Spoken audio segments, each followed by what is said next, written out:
bonjour, bon après-midi, bonsoir à tous les participants qui se sont joints à nous depuis les divers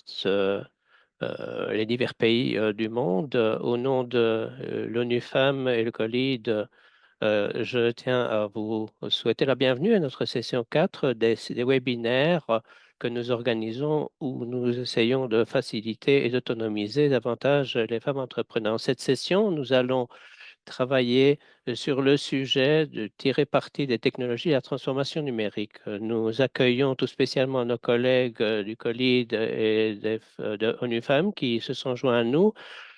Et dans notre conversation d'aujourd'hui, nous prêterons une particulière attention aux entrepreneurs qui vont nous présenter leurs expériences. Je m'appelle Gail Gollop, je suis spécialiste programme du secteur privé et le financier. Je suis basé au Barbade avec notre bureau couvre 22 pays et territoires dans la région des Caraïbes. Comme j'ai dit, je suis rejoint par des collègues de l'ONU Femmes et du COLID. Cette session aura lieu en français, en espagnol et en anglais sur les différents canaux. Je tiens également à remercier nos interprètes et l'équipe informatique et le collègue de communication qui ont assuré la faisabilité de ce séminaire. Nous allons maintenant parler. euh, euh, euh, je vais maintenant céder la parole à mon collègue qui va vous donner les instructions pour l'interprétation. Donc, Jawara, je vous cède la parole. Oui, bonjour, bonjour à tout le monde.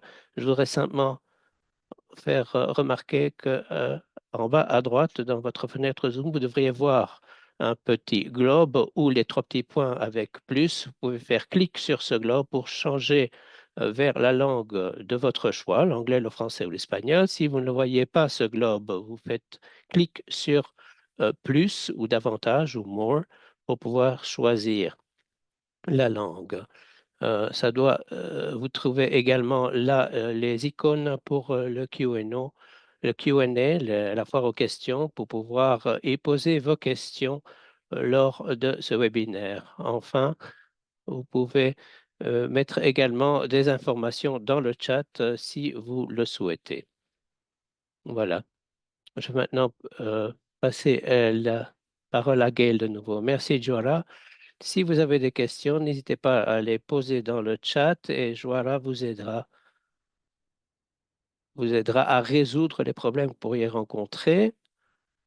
Mais j'espère que la session d'aujourd'hui se déroulera sans anicroche. Voilà. Euh, Maintenant, je demande la diapositive suivante, voilà, pour que je puisse vous présenter les objectifs de la série d'aujourd'hui. Comme vous avez vu dans l'invitation, cette collaboration entre l'ONU Femmes et le COLID a commencé au début de l'année. Ceci est la quatrième session. Je vous souhaite la bienvenue si vous êtes déjà venu à des sessions antérieures.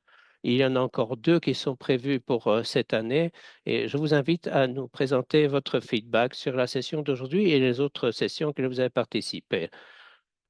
Cette session s'adresse à des entrepreneurs des pays d'Afrique et des Caraïbes et au-delà. Nous nous concentrons sur les activités principalement dans le domaine agroalimentaire et la transformation.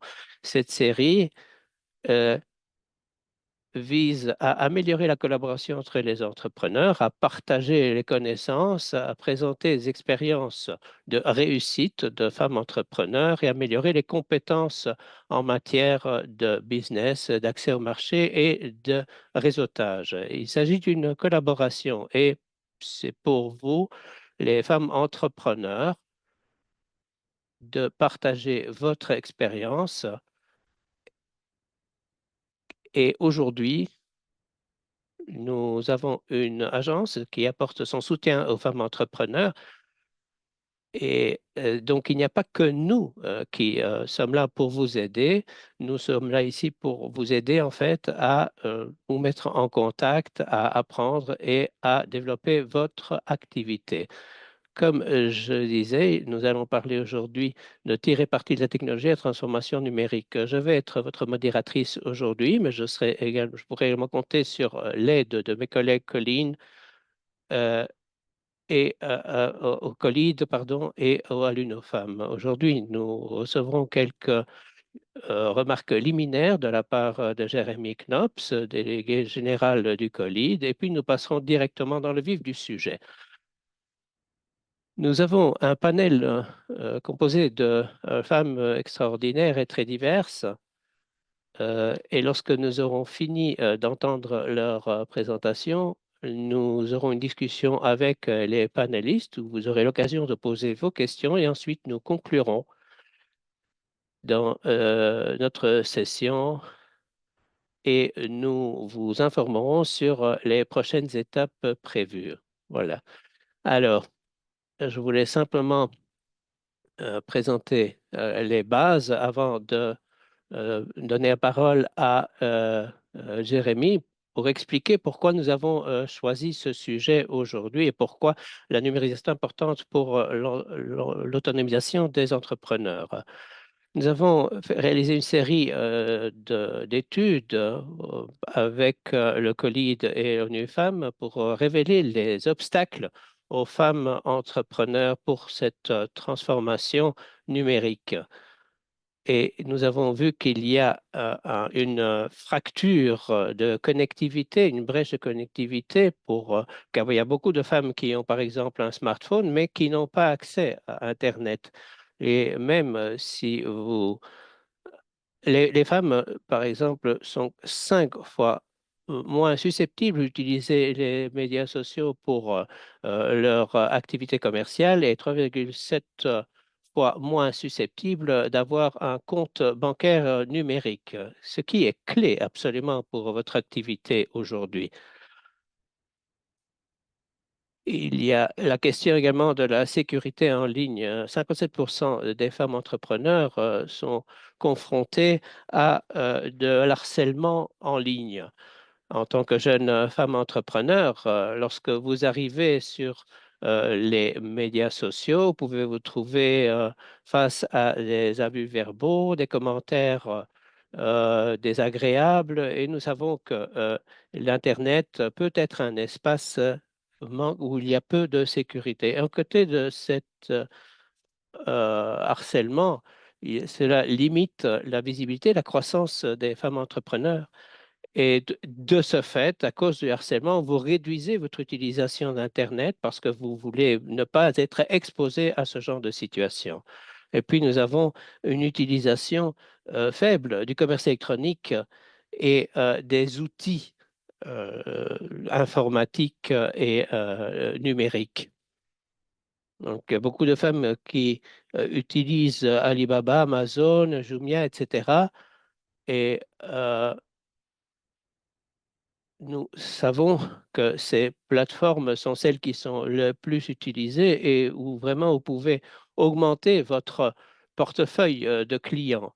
Nous avons bien entendu des outils d'IA, mais sommes-nous préparés à les utiliser? Moi, je ne le suis pas personnellement, mais les choses changent très rapidement et il faut être préparé. C'est comme cela que le monde c'est en train de se développer. Je sais que ce sont tous des obstacles qu'il faut surmonter et comme je disais,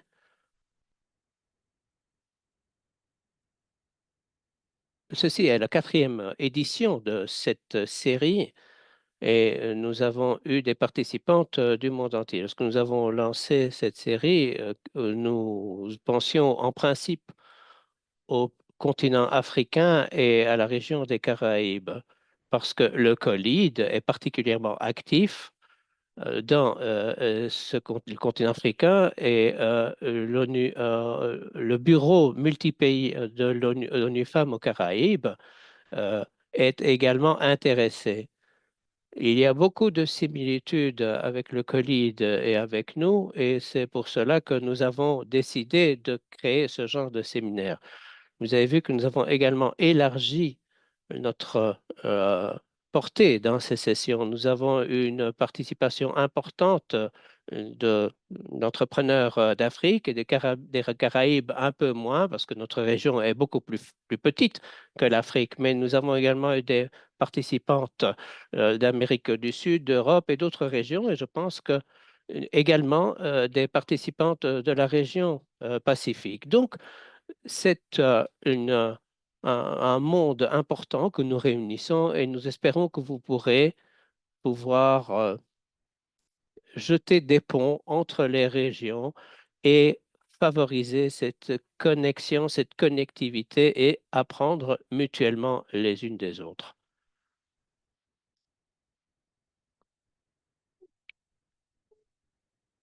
Eh bien, je viens de jeter les bases de ce qui va nous occuper aujourd'hui.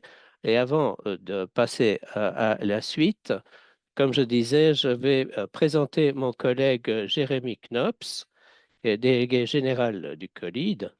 Jérémy a beaucoup d'expérience dans ce domaine. Il a un master en ingénierie commerciale de l'École d'économie et de gestion Solvay de Bruxelles, en Belgique. Et avant de joindre le COLID en 2009, il a travaillé au Guatemala avec des agriculteurs qui exportaient des nèfles du Japon vers l'Union européenne et les États-Unis. Et il a donc beaucoup d'expérience et il est devenu un expert pour les exportateurs de fruits et légumes des pays ACP et nommé délégué général du COLID en juin 2019. Donc, Jérémy, euh, je t'invite maintenant à nous présenter ton discours avant de passer aux présentations des panélistes. Merci beaucoup, Gaël. Bonjour, bon après-midi, bonsoir à chacun d'entre vous, chacune d'entre vous. Euh, C'est un plaisir de pouvoir vous accueillir pour cette quatrième session de la série Sud-Sud, organisée en partenariat entre le COLID et l'ONU Femmes. Je voudrais bien entendu remercier l'ONU Femmes pour ce partenariat fructueux. Je remercie également les panélistes pour le temps qu'elles ont bien voulu nous consacrer et pour nous présenter leur histoire.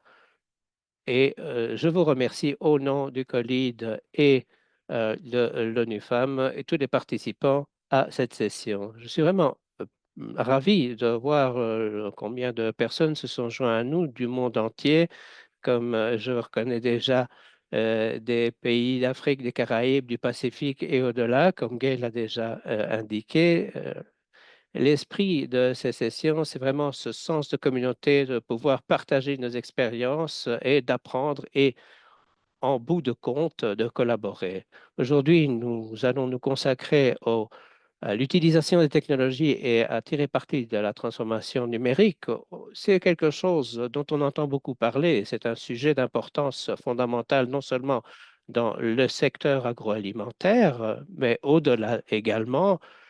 La numérisation est en train vraiment de recréer la manière dont nous entreprenons nos activités commerciales euh, dans le monde entier. Et bien entendu, cela s'accompagne d'une série d'occasions pour l'innovation et pour l'efficacité. Mais comme Gail vient de vous expliquer,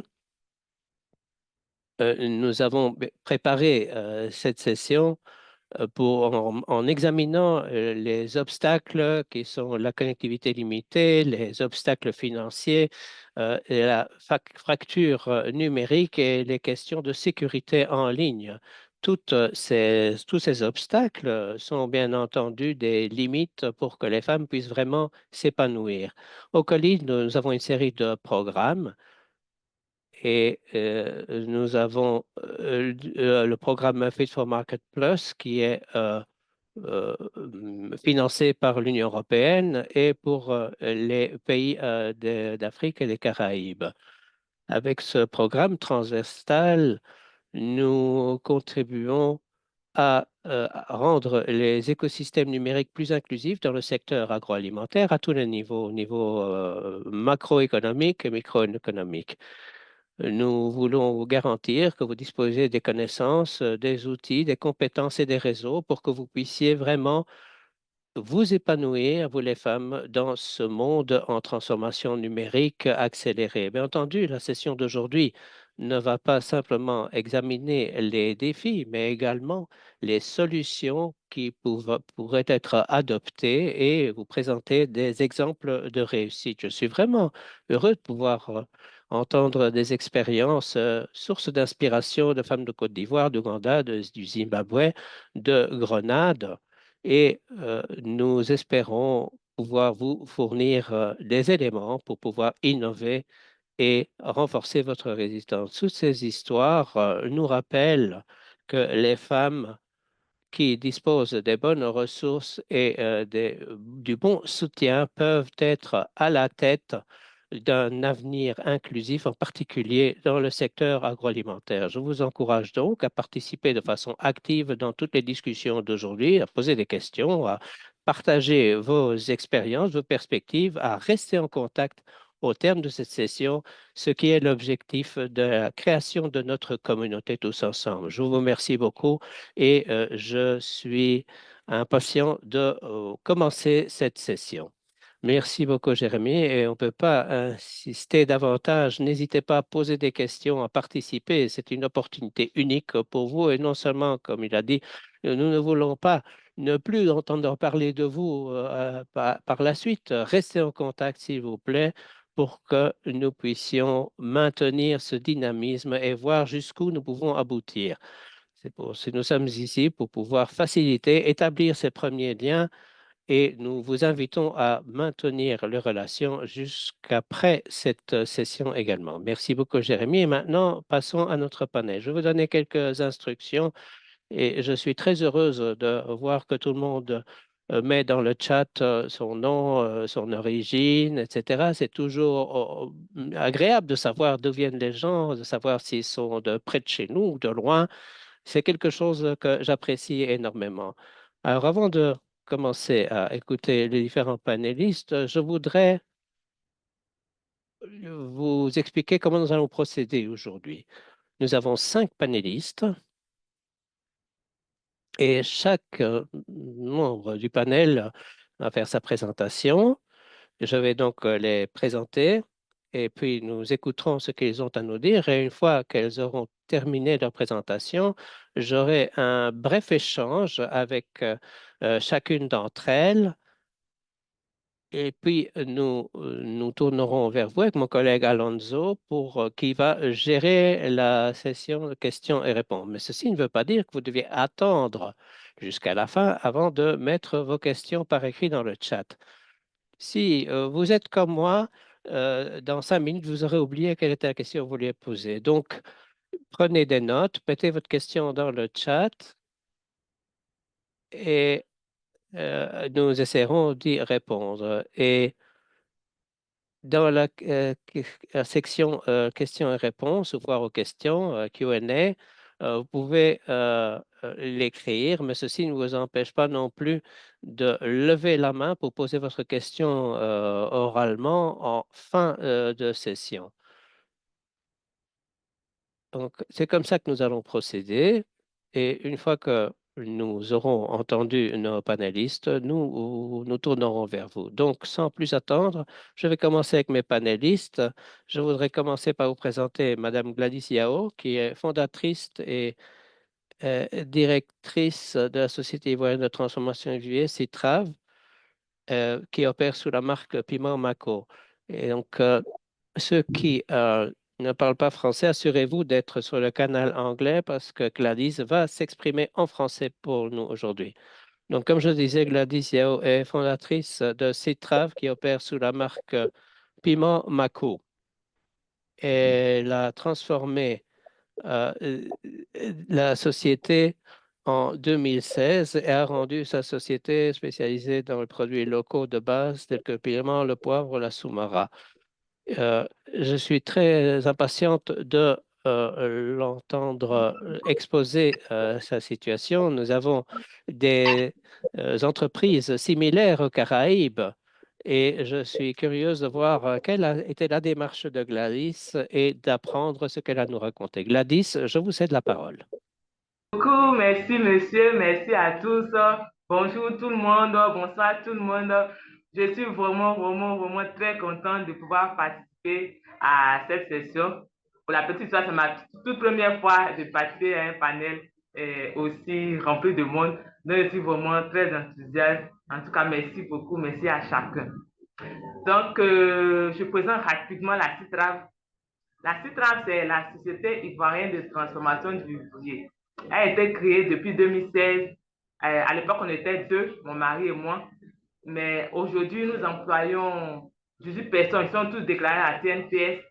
Et nous avons aussi des journaliers. Nous avons une quinzaine de journaliers. Nous recevons aussi des stagiaires qui viennent faire des stages de fin de formation, mais des stages de qualification.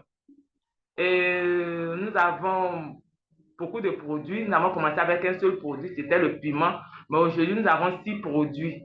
Et nous avons participé à beaucoup de prix. Nous avons eu en 2016 le prix CISI du meilleur prix agriculture. En 2019, nous avons eu le prix Pierre Castel. En 2020, le prix MTN Startup. Et en 2025, c'est-à-dire cette année, nous avons eu le prix d'excellence de la meilleure initiative en matière de valorisation des productions végétales. C'est pour dire que nous travaillons et l'État même a reconnu que nous travaillons et nous avons couronné grâce à ce prix. Donc, nous disons merci à tout le monde, tous nos consommateurs, tous ceux-là même qui nous font confiance, tous ceux-là même qui nous envoient des messages d'encouragement. Prochain slide. Donc, je me présente rapidement. Prochain slide. Je suis Gladys Yao, mariée, mère de 4 enfants. Je suis la gérante de la CITRAV. La CITRAV est une SARL qui aide dans la transformation des épices locales, notamment le piment. Voilà, nous avons des produits. Je ne sais pas si vous voyez à l'écran.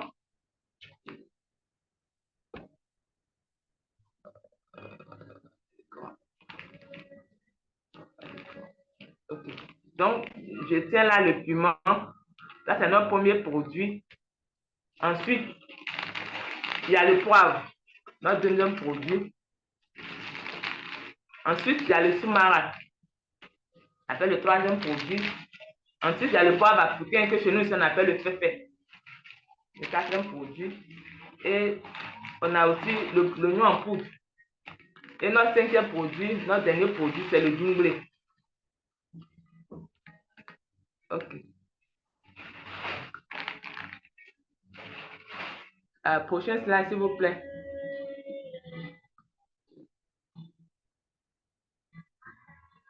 Okay.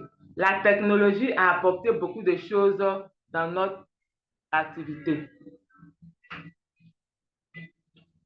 Il faut dire que nous achetons les produits déjà secs et nous conditionnons et puis nous vendons sur le marché.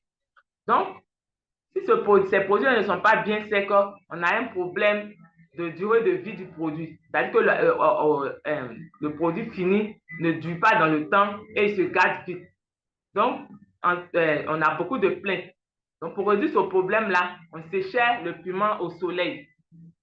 Et en saison pluvieuse, nous ne pouvons pas sécher le piment au soleil. Donc, on a réfléchi, on a acheté de grosses marmites là et on prenait le produit broyé comme ça, on mettait dedans et on chauffait pour essayer de réduire un peu le taux d'humidité.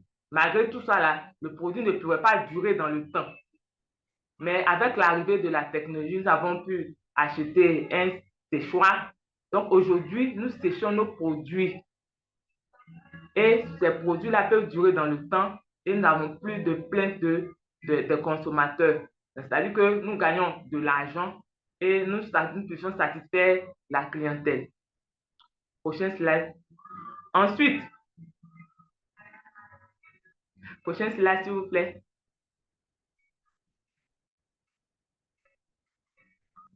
Ensuite, pour déterminer le taux d'humidité, on achetait le piment comme ça, les produits, on prend la main avec le toucher, on essayait de voir si le produit était bien sec. Et quand on essaie de regarder, c'est pas bien sec, on étale le produit au soleil et le produit rentre dans le processus de transformation. Mais malgré tout ça là, le produit ne pouvait pas durer dans le temps et il y avait des produits qui se gâtaient et il y avait toujours des plaintes de consommateurs. Mais nous avons pu acquérir un humidimètre et ce humidité nous permet de déterminer le taux d'humidité. Parce que le taux d'humidité normal, normalement, c'est 12. Donc, on achète le produit et on teste. Si c'est inférieur à 12, on passe au séchoir et puis ça nous donne un produit bien sec. Et quand c'est comme ça, il peut durer dans le temps. Prochain slide, s'il vous plaît.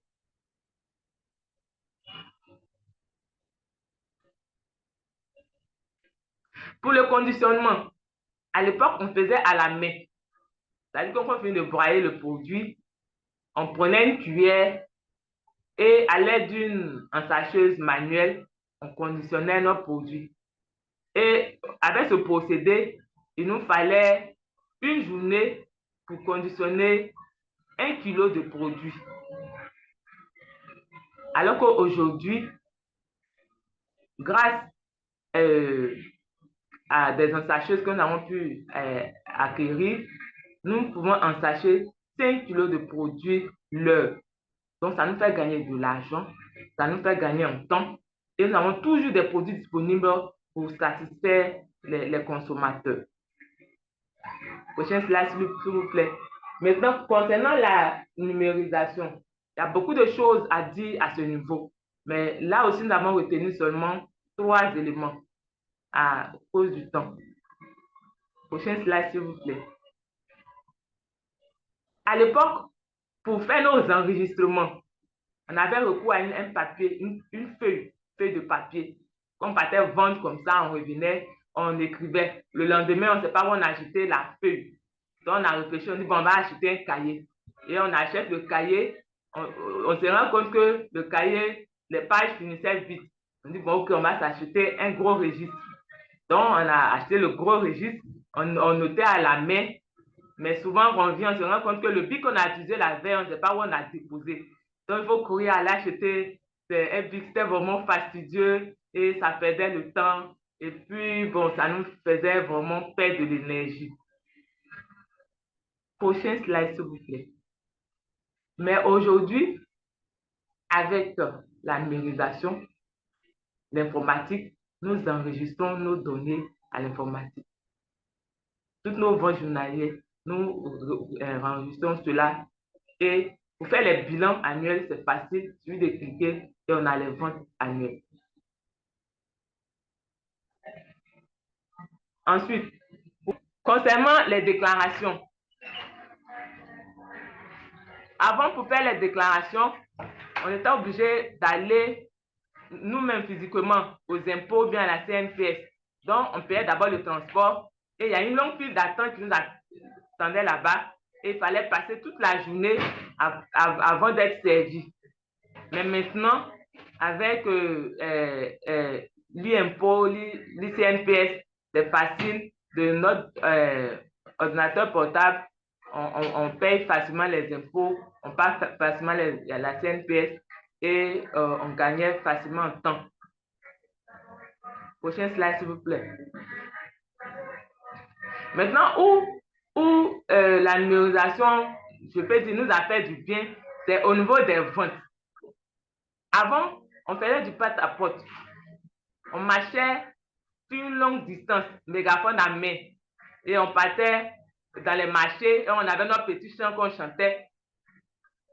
Piment typique qui n'est pas mélangé là. Et on appelle ça Marco. Piment typique qui n'est pas mélangé là. Et on appelle ça Marco. Donc c'était, je peux dire, un chant qu'on faisait et puis bon, ça attirait au moins les regards des gens vers nous. Et puis ils nous demandaient, mais qu'est-ce que vous tenez en main là? Et on profitait pour présenter nos produits. Et malgré tous ces efforts-là, si on a trop vendu, c'est 5 000 francs la journée. Mais aujourd'hui, avec l'utilisation de nos pages Facebook, l'utilisation des supports, notre site web, tout ça, ça fait que avec une seule publication, on atteint plusieurs personnes et on a même des commandes à l'extérieur et on arrive à faire vraiment du chiffre. Prochain slide, s'il vous plaît.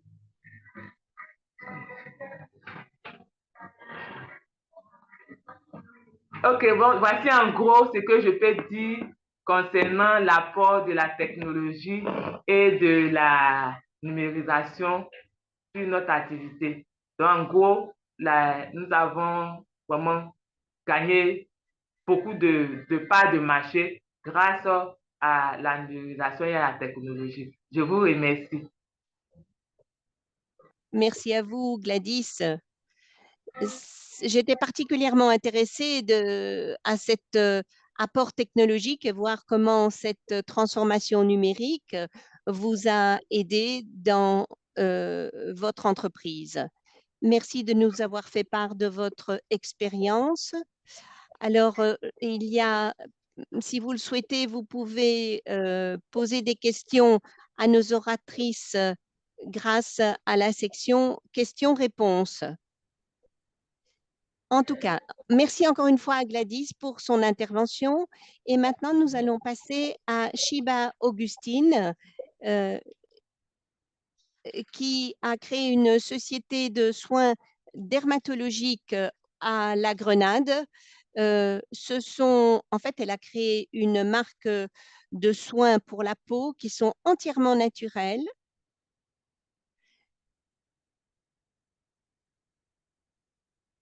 Elle a été financée en partie par Global Affairs Canada. Donc, je vous disais qu'elle a créé sa société et sa marque qui s'appelle OMI, qui veut dire Only Mother Earth Ingredient. Donc, seuls les ingrédients de Mère Nature interviennent dans la composition de ces produits. Je vous donne la parole. Bonjour à toutes et tous. C'est le matin ici à Grenade. Merci pour cette présentation. Je suis vraiment impatient de pouvoir vous présenter ma présentation. J'ai beaucoup apprécié celle qui a précédé. D'ailleurs, j'ai appris énormément de choses. Bon, en fait, il y a beaucoup de choses qui vont pour moi de soi, mais ce n'est pas évident. J'ai commencé mon activité en 2018 et je suis d'une génération pour laquelle la technologie numérique est presque une deuxième nature. Donc, il y a une série de choses qui pour moi allaient de soi, mais effectivement, ce n'est pas le cas de tout le monde. J'étais donc heureuse d'entendre un peu les difficultés auxquelles vous pouviez être exposé. Alors que je vais vous parler un peu de l'utilisation des médias sociaux et de l'IA pour tirer parti des médias sociaux et de l'intelligence artificielle pour pouvoir apporter mes produits sur le marché et vous parler un peu de l'histoire de mon entreprise et également quels sont les avantages que j'ai pu tirer de l'IA pour pouvoir éliminer la surcharge cognitive qui accompagne le fait que je m'occupe de mon travail tout seul. Comme j'ai dit, le rôle des médias sociaux en marketing et de l'intelligence artificielle dans mon activité d'exploitation et puis, je vais de mon business, puis je vous présentais ce qu'il y a. Je suis la seule personne qui travaille dans mon entreprise, mais j'utilise beaucoup les ressources numériques pour pouvoir être partout à la fois. Donc, je m'appelle Shiv Augustine, je suis mère et entrepreneur créative. Je vis sur l'île caribéenne de Grenade, qui est toute petite. En 2018, j'ai fondé OMI. Et je me suis toujours concentré sur le fait que ma société devait être aussi durable que possible. C'est pour ça que j'utilise des ingrédients naturels qui se trouvent sur notre île. J'utilise certains de mes ingrédients de l'extérieur, mais j'essaye vraiment de me concentrer sur les ingrédients locaux. Et récemment, j'ai lancé une nouvelle venture qui s'appelle Nature Spa, une expérience en utilisant des produits que je crée et en collaboration. Et je collabore avec un chef végan, végétalien connu, Joachim Joseph, pour créer une expérience de bien-être naturel pour que les gens puissent utiliser mes produits et comprendre quelle est la meilleure façon d'utiliser tout ça dans un écrin naturel et magnifique qu'est notre île. J'ai dû mentionné que j'avais commencé en 2018 et que je n'utilise que des ingrédients purs et naturels pour une activité très durable et que j'utilise ma plateforme sur les médias sociaux pour vraiment encourager les gens à prendre soin d'eux-mêmes. J'ai appris énormément de choses entre le moment où j'ai commencé mes études au moment où je suis devenu mère pour voir qu'il est vraiment important de prendre soin de soi-même pour être la meilleure version de soi-même. Alors, le rôle des médias sociaux pour OMI. J'utilise principalement les réseaux sociaux pour présenter la personnalité de la marque. Depuis 2018 jusqu'à actuellement, j'ai vu que les gens sont de plus en plus exigeants pour les marques sur les médias sociaux et ils veulent vraiment savoir de qui ils achètent, ils veulent connaître les valeurs de la marque, ils veulent savoir ce qu'elle représente et donc utiliser les médias sociaux pour présenter une marque qui a quelque chose de tellement intime comme les soins personnels, c'est vraiment important. En particulier pour une petite entreprise qui n'a pas le budget nécessaire pour des publicités à la télé, les médias sociaux sont vraiment très utiles. Donc, à côté de participer, de partager les caractéristiques de la marque. Je parle également des ingrédients que nous utilisons, ce que ces ingrédients peuvent faire pour votre peau. Je présente également ce qu'on peut faire avec les infusions d'huile à usage cosmétique, présenter les valeurs ou les promotions, les valeurs de la marque, les promotions. Et j'utilise principalement Instagram et Facebook et également WhatsApp. Si nous avons réapprovisionné les magasins avec notre stock ou notre magasin en ligne, je le dis également sur les médias sociaux. J'utilise également les médias sociaux pour accroître la crédibilité et présenter les succès, les réussites de la marque. Quoi d'autre? Je donne également des idées sur ce que les gens peuvent faire pour utiliser au mieux leurs produits et ou expliquer comment les produits qu'ils utilisent peuvent restaurer leur peau. L'année passée, j'ai été invité à Antigua par ONU Femmes pour la conférence SIDS et j'ai beaucoup apprécié cette expérience parce que les gens qui suivent Marc sur les médias sociaux ont du plaisir à me rencontrer, à voir les progrès réalisés, etc. Alors, ce qui est important également pour les gens, c'est de savoir ce qui se passe en coulisses pour voir quel est le travail qui est réalisé derrière les produits qu'ils achètent.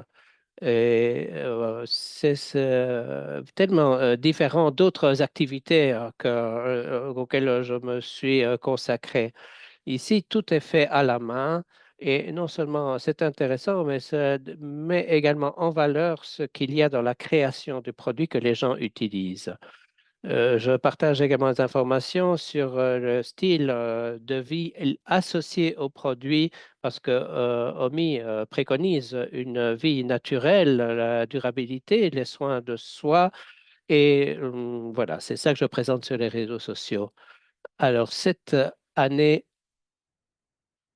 et j'ai essayé d'utiliser l'intelligence artificielle pour pouvoir me décharger de la surcharge cognitive. Comme je vous disais, je suis la seule personne qui travaille dans mon activité, donc je dois écrire des emails, présenter les choses, donc faire une liste de choses à faire, etc. Tout ça,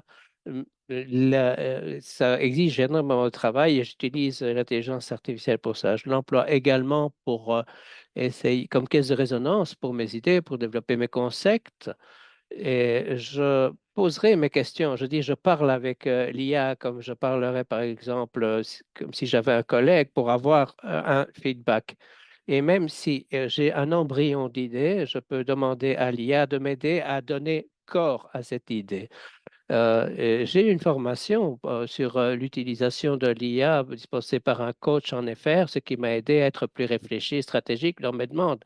En particulier pour ChatPTG, par exemple, Je peux poser des questions du genre, est-ce que vous pourrez m'aider à écrire cet email avec cette personne avec qui je voudrais établir un partenariat, par exemple, et partager quels sont les détails qui sont importants, ou bien je voudrais partager les relations préalables que j'ai eues, et puis je dirais à ChatGPT, est-ce que vous pourriez l'écrire à ma façon, mais également utiliser ce que vous avez appris de Dale Carnegie sur comment se faire des amis et influencer les gens pour pouvoir créer cet email.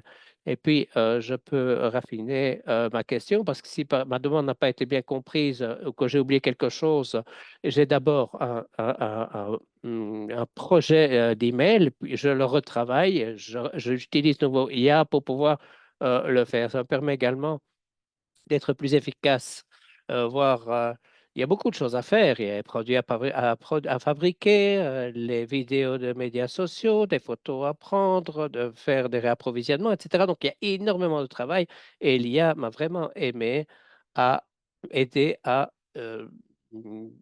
mieux organiser le temps dont je dispose pour faire tout ce qui est nécessaire et pour laquelle j'aurais besoin éventuellement de m'appuyer sur quelqu'un d'autre. Euh, Bien entendu, j'ai grandi dans l'ère numérique. Les médias sociaux sont apparus quand j'avais 20 ans et même un peu avant. Et Facebook, c'était même un peu avant. Je pense que l'IA peut utiliser l'information pour pouvoir faciliter les choses. Mais je voudrais ne pas être trop dépendante de l'IA. Ça me fait quand même un peu peur. Donc, parce que nous pourrions devenir paresseux, que notre cerveau ne soit plus utilisé à bon escient. Donc, euh, je, j'essaie également de réduire son utilisation de sorte à ne pas créer une empreinte environnementale trop importante. Donc, parce que ça utilise de l'eau, de l'électricité, etc. Donc, je n'utilise pas de façon exagérée, uniquement quand j'en ai besoin, mais je dois reconnaître que l'IA m'a énormément aidé dans toute ma visibilité. Pour l'organisation, l'année passée, c'était assez curieux. Je voulais préparer la fête d'anniversaire de ma fille et j'ai demandé à l'IA de m'aider à préparer une liste de choses que je n'ai pas oubliées. C'est vraiment très puissant pour vous aider dans vos tâches quotidiennes. La diapositive suivante, s'il vous plaît. Bon, j'ai également mentionné au début que j'ai toute une équipe numérique pour les communications. J'utilise WhatsApp pour les entreprises. C'est ainsi que je suis en contact avec mes clients principalement. Et j'ai même commencé une liste d'adresses email. J'emploie également une plateforme utilisée Flowdesk pour envoyer des emails parce que cela me permet d'avoir un peu plus d'espace parce que les médias sociaux, bien entendu, les messages sont plus courts. Donc, j'emploie Flowdesk presque comme un blog. Par exemple, j'ai partagé sur cette plateforme l'importance des microplastiques qu'on peut trouver dans nos produits de soins, non pas les nôtres, mais les produits de soins en général. J'utilise une newsletter également. J'utilise Zoho pour mes factures, ma comptabilité et j'utilise donc tous ces instruments pour ne pas, pour pouvoir automatiser autant que possible toutes les activités qui exigent une entrée de données. Et cela me permet de rendre le processus beaucoup plus efficace. Et puis, pour le magasin en ligne, je n'ai pas pris un domaine.com parce que c'est plus cher. J'ai utilisé Kite, qui est une app. Ce n'est pas un catalogue.com, mais c'est un site Kite où les clients peuvent aller pour acheter mes produits et cela me permettrait de communiquer directement avec les clients, prendre leur numéro de téléphone et discuter les modalités de livraison. Avant le Kite, j'utilisais le catalogue WhatsApp qui me permettait de mettre les prix pour les gens, mais les gens pourraient me contacter ensuite par WhatsApp, me dire quelle est la quantité de produits qu'ils voulaient, mais c'était assez compliqué. Donc, je suis très heureuse d'avoir cet intermédiaire qui est Kite, qui est un peu à mi-chemin entre un catalogue et un site web.com. C'est beaucoup plus économique et ça me fournit tout ce dont j'ai besoin. À Grenade, on n'a pas d'accès au traitement avec les cartes de crédit. Donc, les paiements se font soit cash, et ça peut se faire si la personne vient chercher le produit chez nous.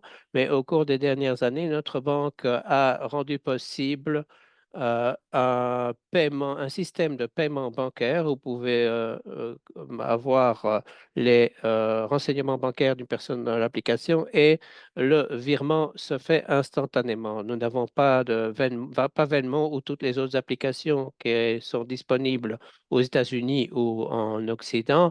Et donc, le système que nous utilisons nous permet d'avoir un paiement numérique et ça permet de faciliter énormément les choses. Voilà.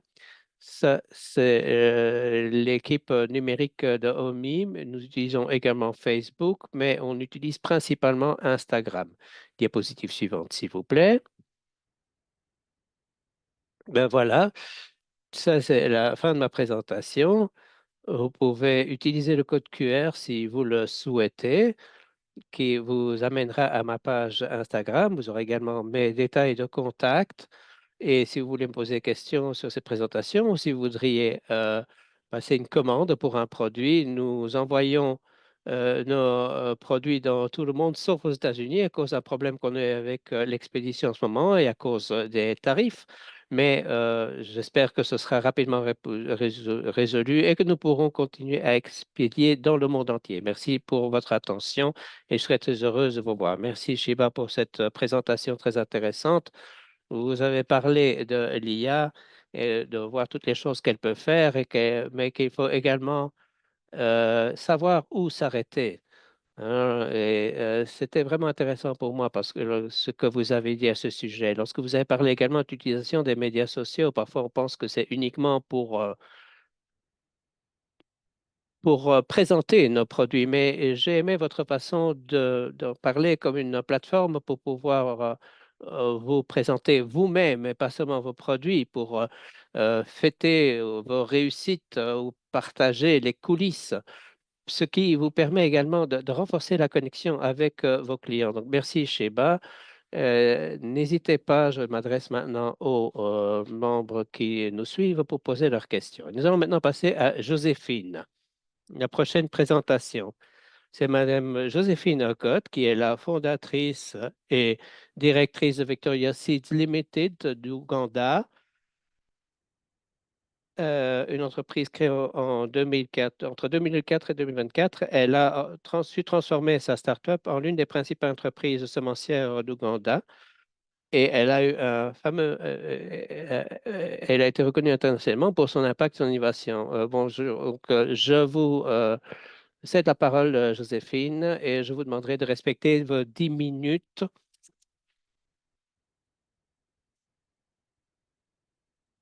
Bonjour, bon après-midi, bonne soirée. Je suis heureuse d'être avec vous. Je vous félicite pour, je félicite l'ONU Femmes et le COLID pour ce magnifique webinaire. Je suis heureuse d'être associée à ces participantes distinguées qui se sont jointes à nous aujourd'hui. Je suis heureuse de pouvoir partager avec vous l'histoire de Victoria Seas Limited, comment nous avons pu tirer parti de la technologie de la transformation numérique pour devenir l'une des sources de semences les plus fiables pour les fabricants, pour les agriculteurs d'Afrique de l'Est. Alors, je vais maintenant essayer de vous présenter ce qu'est notre activité. En fait, les semences sont une technologie en soi et donc nous voulons transformer les technologies semencières depuis la recherche, pas tout seul. Nous sommes en partenariat avec le CIMIT, avec le Centre mondial de légumes. Nous utilisons les technologies de ces partenaires pour les petites entreprises. Cette technologie semencière permet d'aboutir à une germination élevée, une tolérance élevée à la sécheresse et une maturité élevée, des meilleurs euh, rendements et caractéristiques utiles pour l'industrie utilisée. Donc, pourquoi est-ce que je dis que notre technologie est très bonne? Eh bien, avant, le maïs ne pouvait fournir qu'une tonne par hectare de maïs. Maintenant, avec notre semence, le rendement est de 7,5 tonnes, c'est-à-dire 5 fois de plus. Et c'est une grosse différence. Alors, notre équipe a reçu des distinctions pour son travail dans le développement du marché des intrants agricoles, en particulier en Ouganda, et pour l'autonomisation des femmes. Je vais vous montrer simplement un exemple.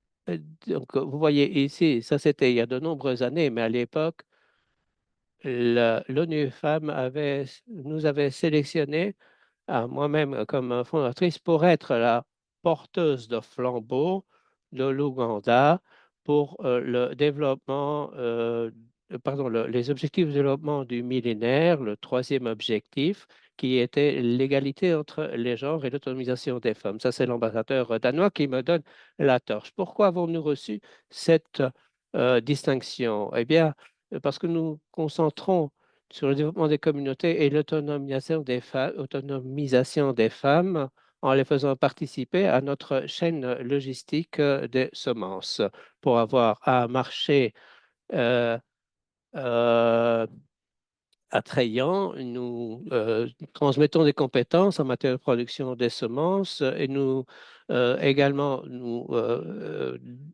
prêtons notre aide, non seulement du point de vue financier, mais également dans le contexte des semences pour pouvoir lutter contre la pauvreté en temps dont les femmes rurales souffrent. Sur la diapositive suivante, en tant que Victoria Seed, qu'est-ce que nous faisons?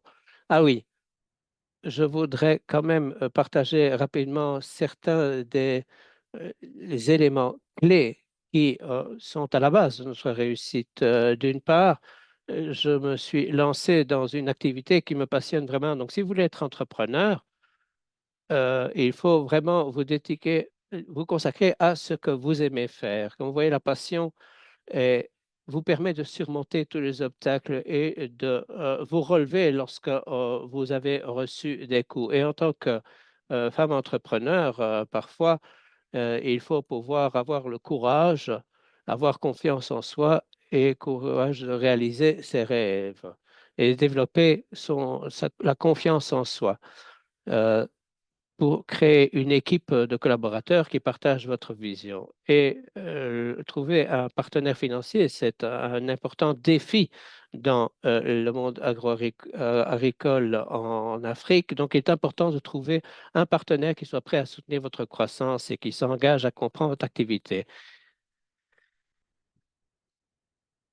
Alors, qu'est-ce que nous faisons pour pouvoir ouvrir toutes les possibilités permettant aux femmes d'utiliser la numérisation à leur profit et l'intelligence artificielle dans le domaine de l'agriculture? Eh bien, au moment où Victoria Seas fut fondée, la principale méthode pour pouvoir se mettre en rapport avec les agriculteurs, c'était de participer à des foires, faire des démonstrations. Voyez cela à gauche. Voyez notre responsable de vulgarisation de Victoria Seeds Dickens. Et c'est ainsi que nous avons essayé de pouvoir promouvoir nos technologies. Où voulons-nous arriver avec la transformation numérique, puisque euh, je voudrais vous parler des systèmes d'alerte précoce pour la sécheresse et les maladies. Je reviendrai sur cette diapositive. Je demande de passer à la suivante. Je voudrais simplement partager la, la situation de la légionnaire d'automne qui est arrivée en Ouganda.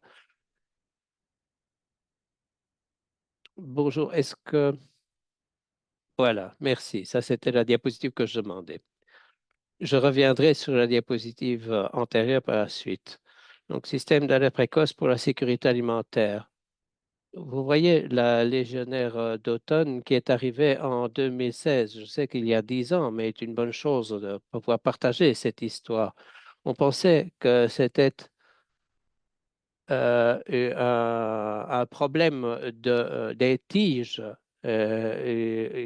J'en ai parlé avec des spécialistes qui ont dit, Joséphine, nous ne savons pas ce que c'est, il nous faut qu'on face à des recherches. Puis, lorsque j'ai présenté cette diapositive et qu'on avait un problème avec les tiges et que ça ne réagissait pas aux insecticides qu'on utilisait, ils ont dit non, non, ce n'est pas ça le problème. Qu'ils nous ont dit, c'est la légionnaire qui vient d'apparaître en Afrique.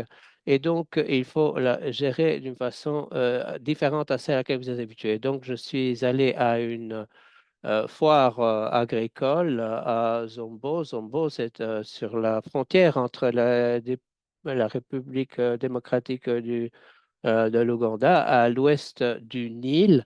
Donc, je suis allé à ce salon et j'ai vu là une personne qui a dit, qui est venue à ce que vous voyez à droite. Toutes les plantes avaient été dévorées par Spodoptera. Et donc, notre première idée, c'est, je suis entré en panique parce que je m'étais dit, mais si c'est ça qui va se passer avec notre, nos semences, on va être dans une mauvaise situation. Euh, Parce que les fermiers pourraient penser qu'on a voulu les tromper et leur faire semer, les agriculteurs faire semer des plantes qui allaient être mangées par la légionnaire. Donc, ce que vous voyez, c'est que cette légionnaire venait d'Afrique de l'Ouest, est arrivée ici, et je voulais vous dire qu'il fallait insister un peu sur les systèmes précoces d'alerte parce qu'ils peuvent avoir un rôle fondamental pour garantir la sécurité alimentaire et de revenus. Lorsque le système n'existe pas, ça ne permettra pas aux agriculteurs de pouvoir assurer leurs revenus. Il y a 3 ans, nous avons eu la locuste du désert et on n'avait pas le système précoce d'alerte. Il ne peut pas être localisé, ce système, pour un seul pays. Il faut pouvoir l'appliquer dans le monde entier. Et puis, il faudra voir dans quelle activité il peut être utilisé, comme par exemple pour une société semencière privée comme la nôtre. Alors, qu'est-ce que nous faisons dans le contexte de la transformation numérique? C'est fantastique pour soutenir la vulgarisation en agronomie. Euh, à Victoria Seed, nous n'avons pas notre propre application, mais vous pouvez trouver toutes les informations qui pourraient aider l'agriculteur à savoir quelles sont les cultures qui peuvent être réalisées sur leur terrain et on peut établir un partenariat avec une organisation continentale de ce genre. Le problème, c'est que on travaille principalement avec des petites exploitations où tout se fait pratiquement à la main. En Ouganda, l'âge moyen est de 52 ans, 9 mois pour les hommes et 53 ans, 5 mois pour les femmes. Donc, donc,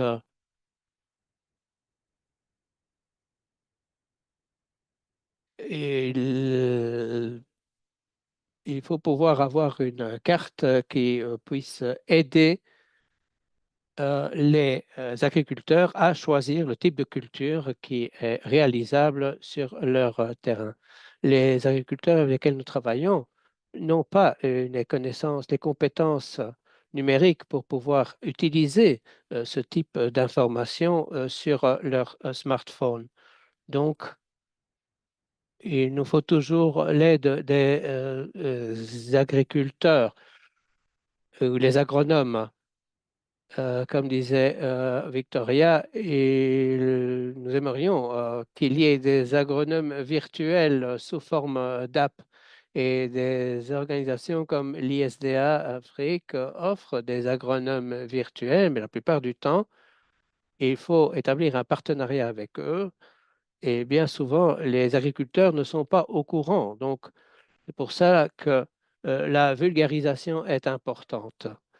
Et alors, pour ce qui est de l'assurance des récoltes, ça fait partie du CGIRA qui travaille avec des banques pour réduire les risques lorsque une sécheresse se produit et des choses pareilles. Mais les assurances récoltes, il faut que les agriculteurs euh, sachent quand il faut investir là-dedans. Nous, en tant que Victoria Seeds et comme société semencière, nous savons qu'il n'est pas facile de trouver des partenaires qui puissent apporter l'information utile aux agriculteurs en termes d'assurance. Par contre, ce qui fonctionne bien maintenant, c'est le prix des marchés et comme fait, disait Victoria, faire du marketing numérique principalement à travers de WhatsApp. Nous essayons de faciliter le paiement en ligne euh, aux agriculteurs, aux petits agriculteurs qui le souhaitent. Mais par exemple, certains diront qu'ils ont leur propre euh, ferme. Alors pour conclure, ça c'est l'aspect que revêtent nos produits et nous pensons que... Oui, il y avait encore une diapositive sur le financement avant cela, je pense. Ça c'est la dernière, mais je voudrais voir celle du financement. Ah, elle a disparu. Non, non, c'est après, c'est plus bas. Plus bas,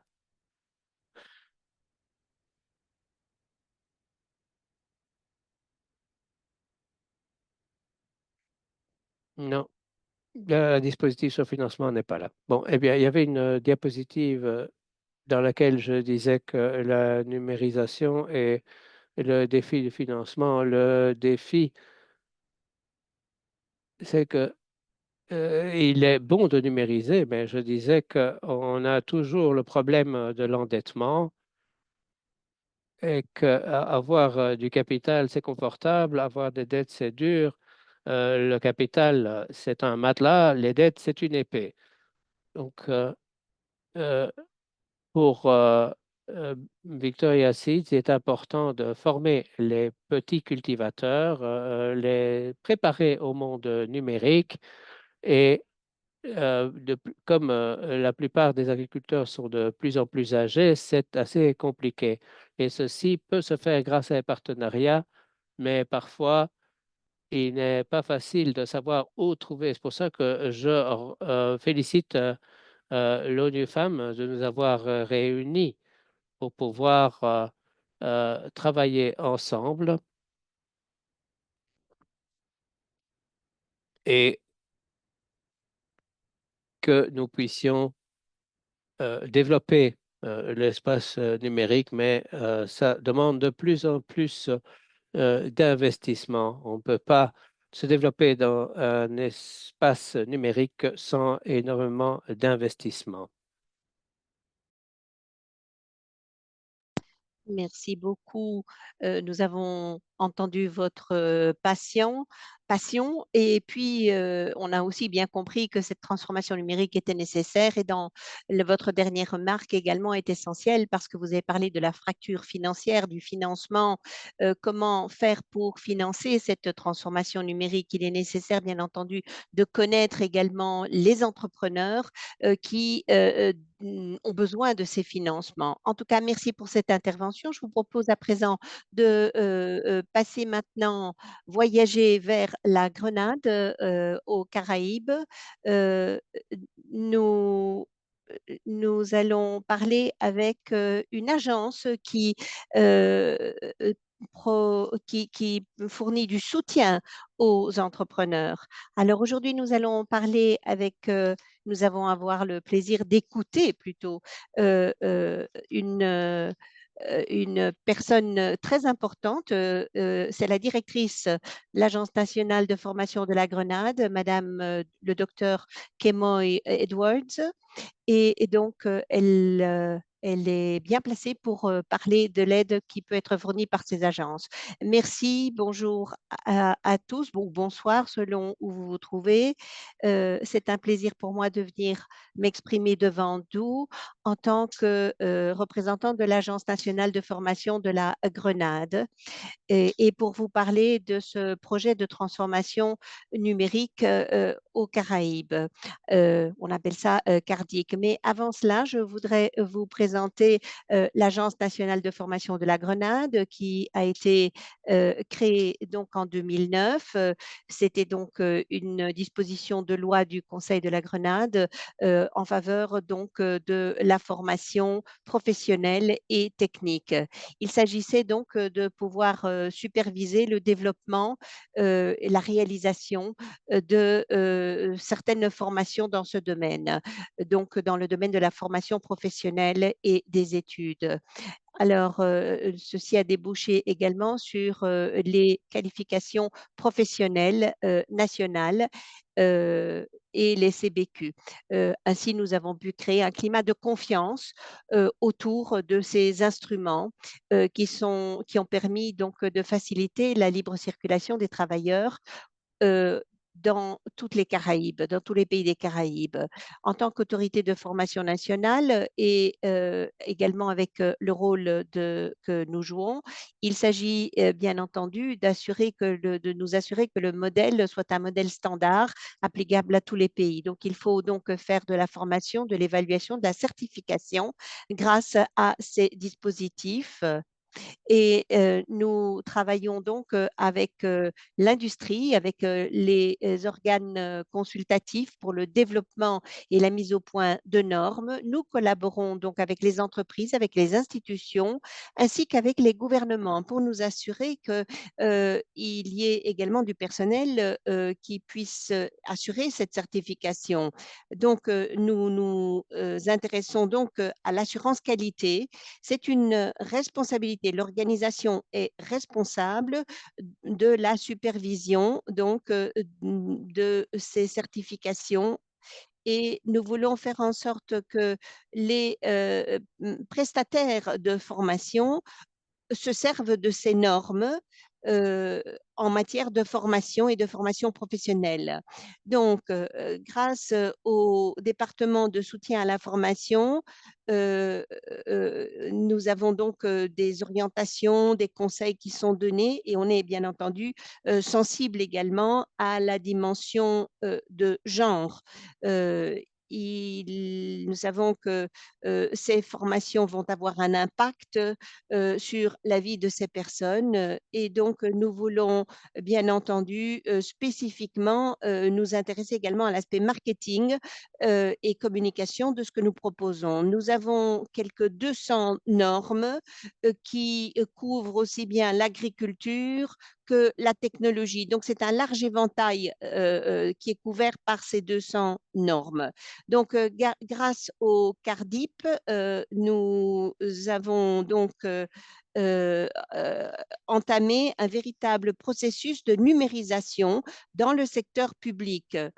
Il s'agissait donc de pouvoir créer de l'emploi et de favoriser la croissance économique. Ce qui est important, c'est de pouvoir promouvoir les compétences numériques l'alphabétisation numérique, comme on l'appelle, ça, c'était quelque chose de prioritaire pour nous. Donc, toute la conceptualisation de ce projet était vraiment de soutenir la création dans un environnement qui était guidé par le numérique. Alors, il s'agit d'une initiative de 94 millions de dollars américains et qui est un projet donc qui intéresse tout l'Est des Caraïbes, donc Grenade, Dominique, Saint-Vincent, Sainte-Lucie. Et l'objectif est d'accroître donc l'accès aux services numériques pour les entreprises, pour les gouvernements, mais également pour les particuliers. Donc, nous voulons que les entreprises avec lesquelles nous interagissons eh bien, puissent bénéficier donc de cette modernisation du secteur public. Et il faut donc moderniser le secteur public pour ce faire. Et comme je vous le disais, il faut qu'il y ait une infrastructure numérique à la disposition des gouvernements. Il faut également faire en sorte que les citoyens de la Grenade puissent être accompagnés grâce à un programme d'alphabétisation numérique. Vous savez que le taux de chômage parmi les jeunes était à la hausse chez nous et vraiment le chômage des jeunes continue à être un véritable souci pour notre gouvernement. Nous avons donc voulu créer des opportunités pour aligner les besoins du marché de l'emploi du 21e siècle sur nos ambitions. Et c'est ainsi que le projet Cardic a vu le jour. C'était vraiment quelque chose à la pointe de la modernité, si j'ose dire. Les adultes qui avaient une expérience assez limitée en matière d'informatique et en général, la plupart des communautés se trouvaient, les adultes de la plupart des communautés étaient dans ce cas. Et donc, au départ, c'était une initiative plutôt régionale pour l'acquisition de compétences des adultes, hommes et femmes d'ailleurs, et il fallait également les préparer. Et ça, c'était la tâche de l'Agence de formation nationale de Grenade, la GNTA. Le gouvernement donc a pris contact avec la GNTA pour pouvoir assurer le suivi du programme. Étant donné que nous jouons un rôle très important pour aligner les programmes de formation avec les besoins de la main-d'œuvre et les compétences dont on a besoin dans l'industrie et au niveau du gouvernement. Donc, nous avons joué un rôle crucial justement pour la mise au point de toutes ces normes et de ces modules de formation. Alors, en termes d'accent qui est mis par ce programme, donc il y a une formation, une certification, c'est ce qu'on appelle l'alphabétisation numérique de base. Donc, à s'assurer que les citoyens puissent se doter des compétences nécessaires pour pouvoir réussir dans cet environnement numérique qui a ainsi été totalement transformé. L'accent est mis donc sur l'accompagnement de nos citoyens pour qu'ils puissent acquérir ces compétences. Ensuite, image suivante. Le ministère de la communication et des technologies de l'informatique et de la communication ainsi que la NTA, l'agence, ont signé un protocole d'entente en 2003 pour promouvoir donc cette transformation numérique. Et c'est ainsi que ce projet de numérisation a vu le jour grâce à ce programme d'alphabétisation numérique. L'idée était donc de former quelques 400 personnes dans le cadre de ce programme. Il y avait déjà 200 membres et 200 personnes en formation qui se sont inscrites, mais il fallait que l'on puisse atteindre le chiffre magique de 400 personnes. Ainsi, donc, le Marshall Community College, Grace Training et d'autres centres de formation professionnelle comme New Life Organization, Tech World, etc., se sont joints, ont joint leurs efforts pour y parvenir. Et au cours de l'année 2024, 3 cohortes ont commencé cette formation et en 2025, 7 autres cohortes également ont entamé la formation. L'idée était de leur faire acquérir des compétences de base au départ en matière numérique. C'est pour ça que nous on parle d'alphabétisation numérique. Il fallait que les participants puissent donc être initiés à l'idée de l'utilisation d'un ordinateur et d'autres dispositifs numériques, en utilisant également des dispositifs mobiles. Donc, au cours du module 1, on a donc appris à se servir d'un PC. Module 2, communiquer et faire des recherches sur Internet. Module 3, se servir de dispositifs numériques mobiles. Donc, il s'agissait donc de participer et d'utiliser les modules et les réseaux sociaux. Donc, pour pouvoir se familiariser avec tout ce monde numérique. Puis, il y a également eu la création de contenu numérique en se servant de logiciels opérationnels, en utilisant des dispositifs informatiques mobiles, etc. Donc, comme je vous le disais, au départ, on commençait par le b.a.-ba et puis progressivement, on augmentait l'acquisition des compétences. On partait des fondamentaux, si vous voulez, pour arriver à quelqu'un de beaucoup plus averti en matière numérique. Au moment de l'inscription pour les cours de base, on a remarqué que le nombre de femmes qui s'étaient inscrites était beaucoup plus important que le nombre d'hommes. Et donc, au départ,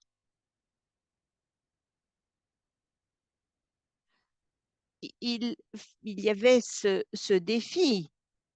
L'OIT avait publié un rapport qui me révélait que le taux de chômage continuait à être un véritable défi en Grenade, aussi bien pour les hommes que pour les femmes, mais le chômage des femmes est plus élevé que le chômage des hommes, pratiquement plus élevé de 10%. Alors, qu'est-ce que cela nous dit, ces statistiques? Eh bien, on voit que les femmes sont intéressées et auraient besoin de pouvoir avoir accès à l'information davantage que les hommes. Et pourtant, le taux de chômage est plus élevé parmi les femmes que chez les hommes. Et c'est ce qui explique le pourquoi de cet intérêt à s'inscrire à ces cours. Alors, d'autre part, ceci est vrai pas seulement dans le domaine de l'informatique, mais dans d'autres domaines. Donc, les femmes ont besoin de plus de formation que les hommes en règle générale. Et là, évidemment, se pose un problème. Image suivante. Le programme a démarré en novembre 2024 et je vous disais qu'il y a eu 7 cohortes qui ont commencé leur formation en début d'année 2025. Et donc, à l'analyse des rapports qui avaient été réalisés par les prestataires de formation, nous avons vu que les personnes en formation commençaient à acquérir une certaine confiance en utilisant les ordinateurs et Internet.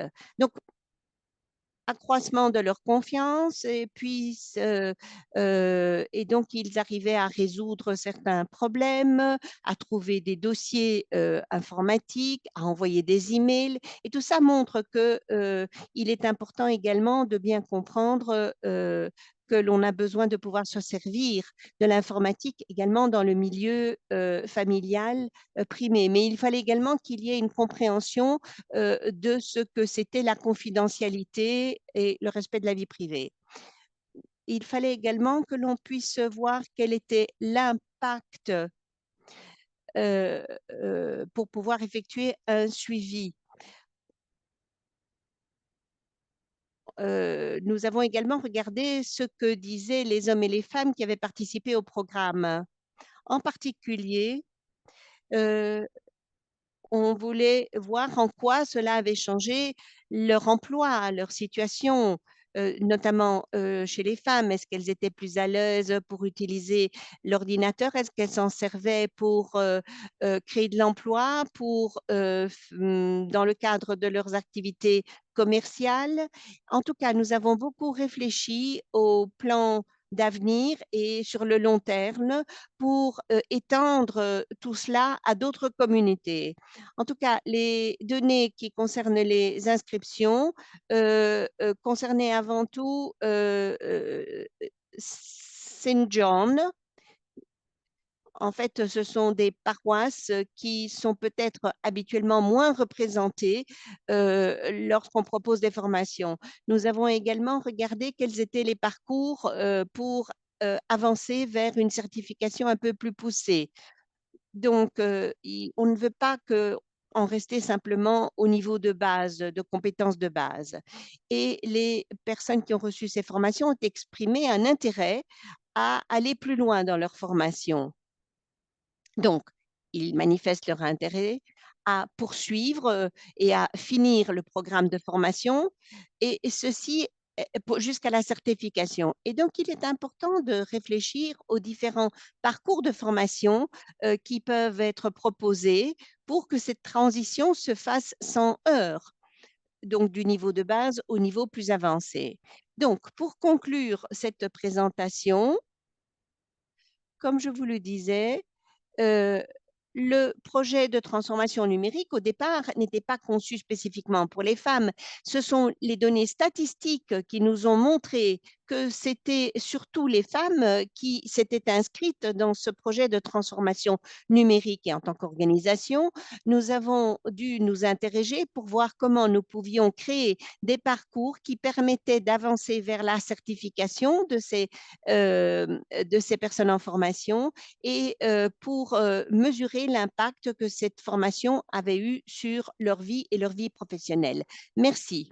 Merci beaucoup, Dr. Edwards. Vous nous avez montré à quel point il était important que ces organisations puissent ainsi accompagner ces entrepreneurs, hommes et femmes.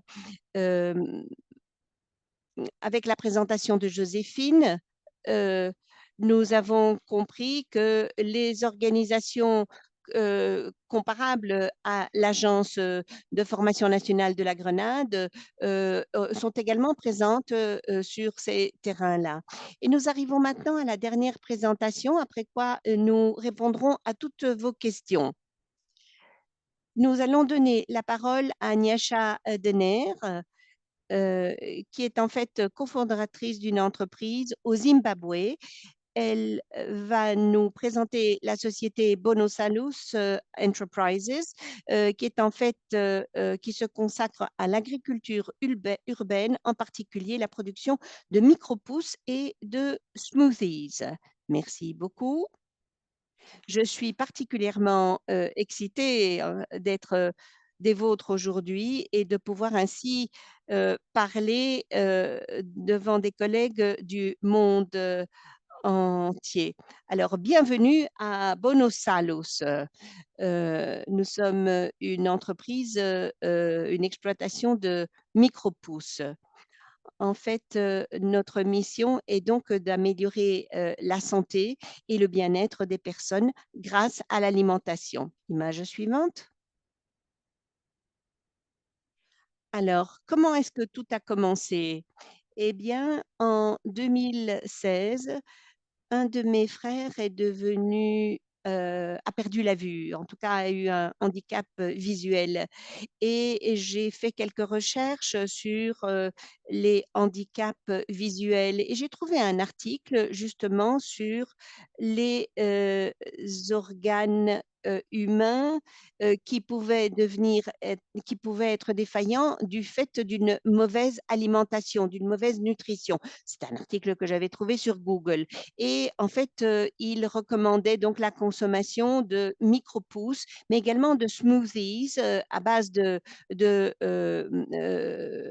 pousses et de jeunes pousses et d'autres légumes. Et donc, j'ai commencé à faire de la recherche sur les micro-pousses sur Google. J'ai utilisé YouTube. J'ai également fait des recherches sur l'agritourisme et je me suis dit, tiens, c'est quelque chose qui pourrait être utile du point de vue financier si on pouvait ainsi améliorer la vie des gens et leur bien-être. Image suivante. Image suivante encore. Bon, euh, donc, lorsqu'on a fait le tour de ces exploitations virtuelles, nous avons compris qu'il y avait pas mal d'opportunités qui se présentaient. C'était assez prometteur de faire pousser de jeunes pousses comme cela. Et je me suis intéressée à la chose et j'ai appris beaucoup de choses sur Google et sur YouTube. Donc, c'est vraiment Internet qui m'a permis de mener à bien ma recherche et de réunir ce qu'il fallait pour mettre sur pied ma propre entreprise et aider ainsi les habitants du Zimbabwe à retrouver une meilleure santé grâce à l'alimentation. Image suivante. Alors, aujourd'hui, voilà qui sont nos clients. Nous fournissons nos micro-pousses à des restaurants, à des supermarchés et également aux ménages particuliers. Alors, comment font-ils pour nous trouver? Nous avons nous avons créé un site web, nous avons une présence en ligne et nous expliquons les choses à ceux qui pourraient être utiles. Vous savez, c'est quelque chose de nouveau, donc la plupart des personnes ne savent même pas de quoi ils retournent. Et bon, bien entendu, cette communication est dans l'intérêt de notre entreprise, mais c'est également pour faire comprendre aux personnes que tout cela peut être intégré à l'alimentation des habitants du Zimbabwe. Donc, nous avons commencé à avoir une activité de blogueurs et blogueuses. Et nos followers sur Facebook pouvaient voir alors les images qui concernaient donc ces micro-légumes, ces micro-pousses, comment les faire pousser et quel type de consommation, comment les consommer. Donc, en utilisant ces trois plateformes, nous avons pu accroître notre visibilité, la visibilité de l'entreprise. Et ce n'était pas simple de mettre nos produits sur le marché physiquement parce qu'on s'est rendu compte que beaucoup de clients avaient besoin de pouvoir nous contacter. Donc, d'abord, nous avons créé du contenu. Ensuite, nous avons fait la promotion de ce contenu en permettant aux personnes d'utiliser Mastercard de manière à ce qu'ils puissent connaître le contenu. Et ensuite, nous avons également utilisé TikTok. Image suivante, s'il vous plaît. Ah, voilà, je vois qu'on y est. Alors, quelqu'un m'a demandé, mais ces personnes en Afrique australe ont parfois du mal à aller sur Internet parce qu'il y a un véritable fossé, une véritable fracture numérique. Et donc, ce n'est pas toujours simple d'aller sur Internet. Alors, la première chose que nous avons fait, c'est d'investir dans les infrastructures technologiques parce qu'il fallait nous assurer de disposer de ces infrastructures et quand nous achetons des données, nous cherchons à utiliser des forfaits bon marché. Euh, vous savez, une chose qu'il faut savoir par rapport au Zimbabwe, c'est que l-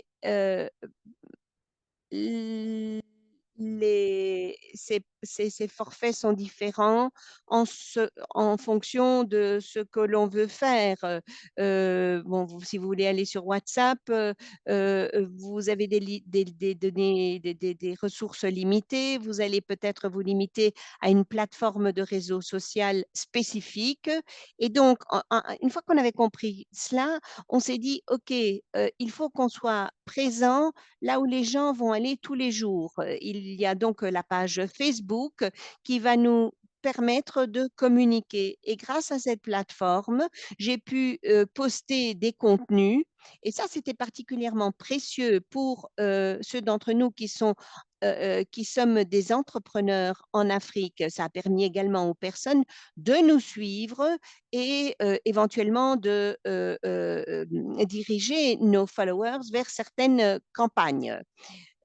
Donc, pour essayer de surmonter la fracture numérique, nous sommes toujours à la recherche d'informations. Nous sommes toujours en ligne sur Google, sur YouTube, pour essayer d'en savoir plus, d'en apprendre davantage, pour essayer de faire bon usage de ces informations. Image suivante.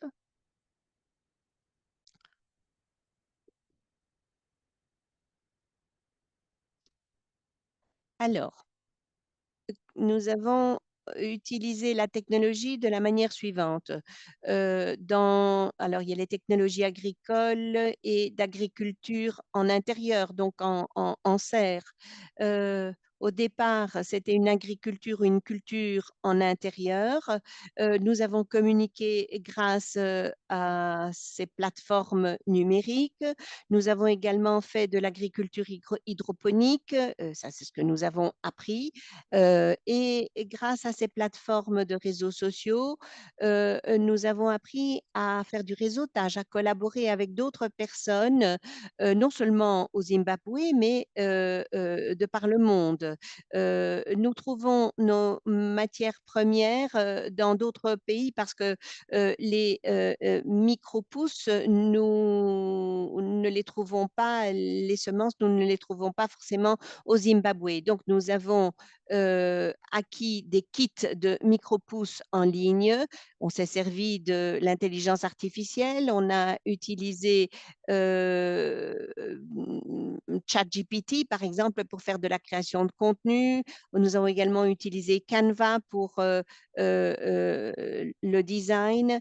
En tout cas, il est important également d'acquérir des compétences en matière de communication et de leadership pour pouvoir convaincre les autres. Alors, la technologie nous a également aidés à faire de la recherche et du développement, particulièrement dans notre propre ferme. Nous avons appris comment faire pousser les micro-pousses. Euh, alors, vous savez, souvent, ce qu'on trouve sur YouTube et Google, ce sont des choses qui s'appliquent surtout aux pays développés, aux pays industrialisés. Nous avons dû adapter les choses et nous concentrer surtout sur le contexte zimbabwéen et on a essayé de faire pas mal de recherches pour voir comment nous pouvions utiliser la technologie avec nos propres ressources, avec ce qu'on pouvait trouver au niveau local. Donc, après avoir utilisé Google et YouTube, nous avons mis au point un système qui soit adapté à notre propre contexte du Zimbabwe. Et pour notre entreprise, on s'est servi de l'Internet banking et du mobile banking pour pouvoir réduire les coûts. Également, le marketing s'est fait grâce aux réseaux sociaux. Ceci nous a beaucoup aidé. Je vous disais, les réseaux sociaux, c'est ce que nous avons trouvé de plus pratique pour essayer de rejoindre le plus grand nombre de personnes possible. Nous avons également réuni les adresses e-mail des personnes et pour pouvoir faire connaître nos produits. Des plateformes comme Google Analytics nous permettent d'analyser l'efficacité de nos publicités et de tout ce que nous avons posté.